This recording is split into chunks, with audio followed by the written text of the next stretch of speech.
কি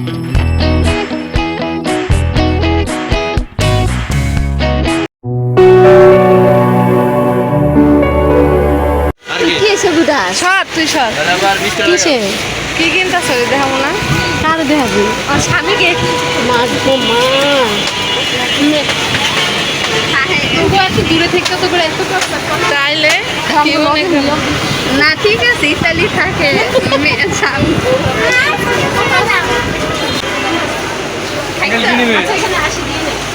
আসসালামু আলাইকুম রহমতুল্লাহ। কেমন আছেন সবাই?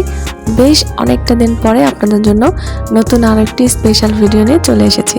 তো আজকের ভিডিওটা আমার জন্য অনেক বেশি স্পেশাল। তো কেন এত বেশি স্পেশাল জানতে হলে পুরো ভিডিও জুড়ে আমার সঙ্গেই থাকুন। তো আমরা সিঁড়ি দিয়ে কোথায় যাচ্ছি তা একটু পরেই জানতে পারবেন। তো আমরা কিন্তু ব্যাগ ভর্তি অনেকগুলো বাজার সদাই করেছি, মিষ্টি নিয়েছি, আম নিয়েছি, চিপস নিয়েছি, কারণ যেখানে এসেছি সেখানে আমাদের জন্য অনেক কিছু অপেক্ষা করছে। তো মাশাআল্লাহ আলহামদুলিল্লাহ চলে এসেছি আমার বান্ধবীর বাসায়। তো দীর্ঘ 26 বছরের বন্ধুত্ব আমাদের। আমরা মোট 10 জন বান্ধবী, কোনো বন্ধু নাই, সবাই বান্ধবী। আর দেখতে পাচ্ছেন পুরো ঘর ভরা আমরা, শুধু অন্য কেউ নাই। সঙ্গে আছে আন্ডা, বাচ্চা, পোলাপাইন সব। আর এসেই দেখি আমাদের বান্ধবী এত বেশি আয়োজন করেছে। মোট 10 জন এসেছি, সঙ্গে আছে বাচ্চা কাচ্চা। তো খাওয়া দাওয়ার আয়োজন না করলে কি হয়? তো দুপুরের আয়োজন ছিল আর আমরা সবাই মিলে পেট পুড়ে কিন্তু মজার মজার খাবার খেয়েছি।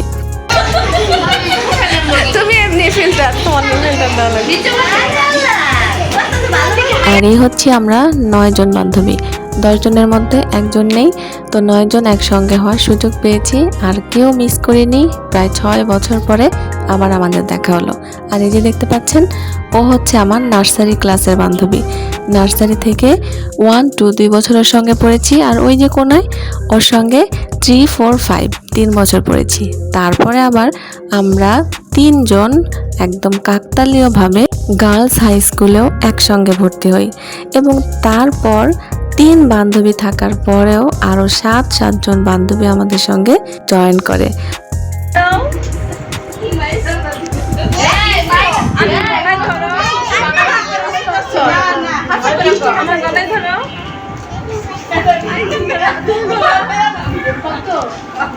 এই যে আমাদের বাচ্চা বাহিনী, দেখি এটা কে? আব্দুল্লাহ, তোমাকে একটু দেখি।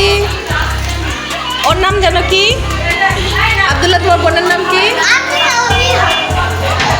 আচ্ছা, সুয়াদ কোথায়?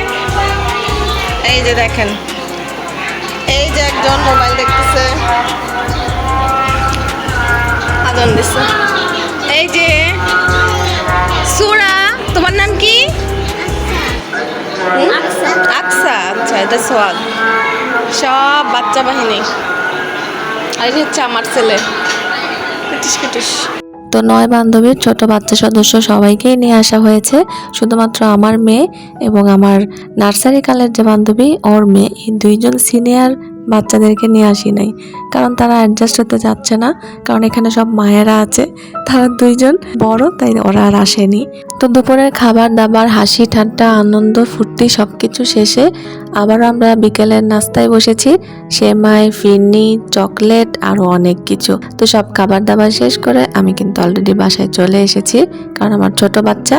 আর আমাদের বাসা হচ্ছে রাস্তার পূর্ব পাশে, আর বান্ধবী সবার বাসা রাস্তার পশ্চিম পাশে।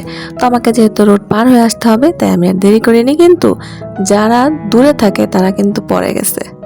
মানে 2 বান্ধবী থাকে আমাদের গাজীপুরের একটু দূরে, আর 2 জন থাকে ঢাকা বনশ্রীতে। আর সবাই আমরা আশেপাশেই থাকি এবং আমাদের হাজব্যান্ডের মধ্যে ভালো বন্ডিং।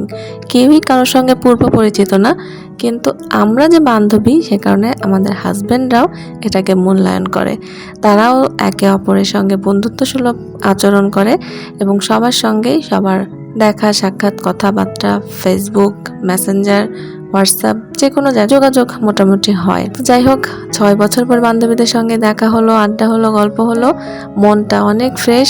যাব না করছিলাম, কারণ বাসায় একটু ঝামেলা ছিল, কিন্তু বান্ধবীদের টানে আর না গিয়ে থাকতে পারি। চলে গেছি, ছুটে গেছি তাদের সঙ্গে। অনেকটা দিন পর দেখা হয়েছে, দীর্ঘ 6 বছর পরে। 6 বছর আগে দেখা হয়েছিল এবং তারও আগে আমরা দেখা করেছি, কিন্তু এখন সবার বিয়ে শাদী শেষ, বাচ্চা কাচ্চা শেষ, তো সবাই এখন অনেক ব্যস্ত, সংসার সবকিছু সামলিয়ে কারো আর সম্ভব হয় না দেখা সাক্ষাৎ করা। তো এই যে দেখতে পাচ্ছেন আমাদের বাসায় কিন্তু ড্রাগন গাছে ফুল এসেছে, ফল ধরেছে, মাশাআল্লাহ। তো এগুলো কিছু কিছু কাঁচা অবস্থায় পেরে আনা হয়েছিল, তারপরে আবার আস্তে আস্তে পাকে এবং মোবাইলে দেখা যায় যে অনেক বড়, কিন্তু পরিমাণে খুবই অল্প। একজনের একবারে খেলে এটা একদম তৃপ্তি সহকারে খাওয়া যায়, তাছাড়া অনেকটাই পরিমাণে কম। তারপরেও শুকরিয়া। তো ভিডিও দেখতে দেখতে যারা এই পর্যায়ে চলে এসেছেন, যদি আজকের ভিডিওটা আপনাদের কাছে বিন্দুমাত্র ভালো লেগে থাকে অবশ্যই একটা লাইক দিতে কিন্তু ভুলবেন না, আর যদি আরেকটু ভালো লাগে অবশ্যই আমার চ্যানেলটাকে সাবস্ক্রাইব করবেন। তো বাসায় এসেছি, সন্ধ্যার নাস্তা আমি ওখান থেকেই করে এসেছিলাম এবং বাসায় এসে আম্মু, আমার ছোট বোন সবার সঙ্গে এতদিন পর বান্ধবীদের সঙ্গে দেখা হয়েছে, গল্প করেছি, সবকিছুই গল্প তাদের সঙ্গেও শেয়ার করলাম। তো আমি গরম মশলা গুঁড়া করার জন্য বেশ কিছু মশলাপাতি একখানে করেছি, যেখানে ছিল বড় এলাচ, ছোট এলাচ, লং, দারচিনি, জয়ফল, জয়ত্রী, সরিষা, মেথি, কালো জিরা, বড় জিরা, আরও রয়েছে দারুচিনি এবং রাঁধুনি মশলা। তো সবকিছু একসঙ্গে হালকা গরম করে তারপর আমি ব্লেন্ডার করব। তো এই সমস্ত উপকরণ কিন্তু মশলা মাংস রান্না করতে খুবই ভালো হয়। কেনা বাজার থেকে মশলার থেকে এই মশলাগুলো সুঘ্রাণটা বেশি থাকে। তো বছর শেষ, লিচুর সিজনও শেষ, আগামী বছর বেঁচে থাকবো কিনা আল্লাহ রাব্বুল আলামিন ভালো জানে।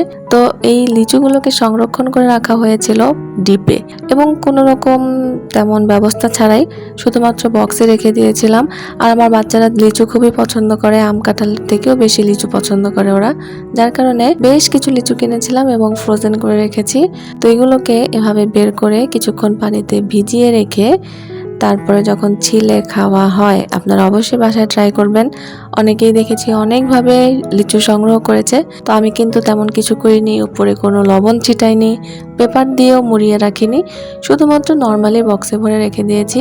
তো এটার স্বাদ কিন্তু একদমই অটুট ছিল, বিন্দু মাত্র লিচুর টেস্টে কোনো পরিবর্তন আসেনি।